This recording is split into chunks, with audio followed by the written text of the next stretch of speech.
ఒక ఊరిలో ఒకతనికి ప్రతిరోజు తన ఇంటి దగ్గర ఉన్న కొండ మీదకు వెళ్ళి కొంతసేపు గడపడం అలవాటు. రోజులాగే అతను ఆ కొండ మీదకు వెళ్ళడానికి బయలుదేరగా అతని చిన్న కొడుకు తన దగ్గరికి వచ్చి, నాన్న, నేను కూడా ఈరోజు నీతో పాటు వస్తాను అని అడుగుతాడు.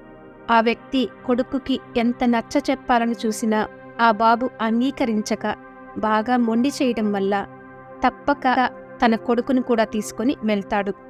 ఆ కొండ చాలా ఎత్తుగా ఉండడమే కాకుండా మార్గమధ్యమంతా అక్కడక్కడ రాళ్లతో చిన్న చిన్న మొక్కలతో ఏర్పడి ఉంటుంది.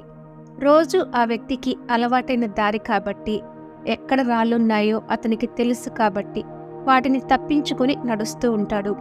కానీ అతని కొడుక్కు ఆ మార్గం తెలియదు కదా.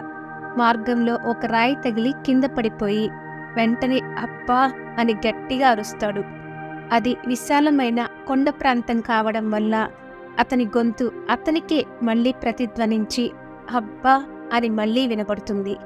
చిన్నపిల్లవాడు ఎప్పుడూ అటువంటి శబ్దాలు వినకపోవడం వల్ల ఆ శబ్దం కొంచెం భయంగా అనిపించి వెంటనే ఎవరు నువ్వు అని గట్టిగా అరుస్తాడు.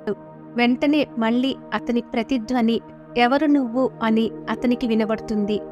ఈసారి కొంచెం భయం వేసి పిల్లవాడు తన తండ్రి దగ్గరికి వెళ్ళి, నాన్న, ఎవరో ఈ కొండ మీద నుంచి మనల్ని గమనిస్తున్నారు అని అమాయకంగా చెప్తాడు.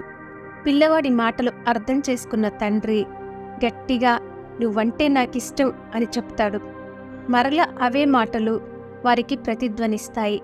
చిన్నపిల్లవాడు ఆ మాటలు విని, నేను రాయి తగిలి కింద పడిపోతే నన్ను ఎగతాళి చేసింది ఆ గొంతు, కానీ నువ్వు దానికి నువ్వంటే నాకిష్టం అని చెప్తే నీకు మళ్ళీ అదే మాట మంచిగా తిరిగి చెప్తోంది, ఎందుకని అని అడిగాడు.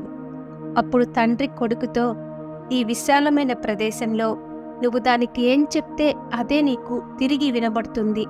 అదేవిధంగా నీ నిజ జీవితంలో నువ్వు మనసులో ఏది అనుకుంటావో అదే నీ జీవితంలో కూడా జరుగుతుంది. అది మంచైనా చెడైనా అని కొడుక్కు వివరిస్తాడు. విషయం అర్థం చేసుకున్న కొడుకు గట్టిగా, నేను చాలా సంతోషంగా ఉన్నాను అని అరిచి చెప్తాడు. వెంటనే అదే మాట అతనికి వినబడుతుంది. మన మనసులో ఆలోచనల ప్రకారమే మన జీవితం ఉంటుంది అనేదే దీనర్థం. Thank you for watching. For more interesting videos, please like and subscribe our channel.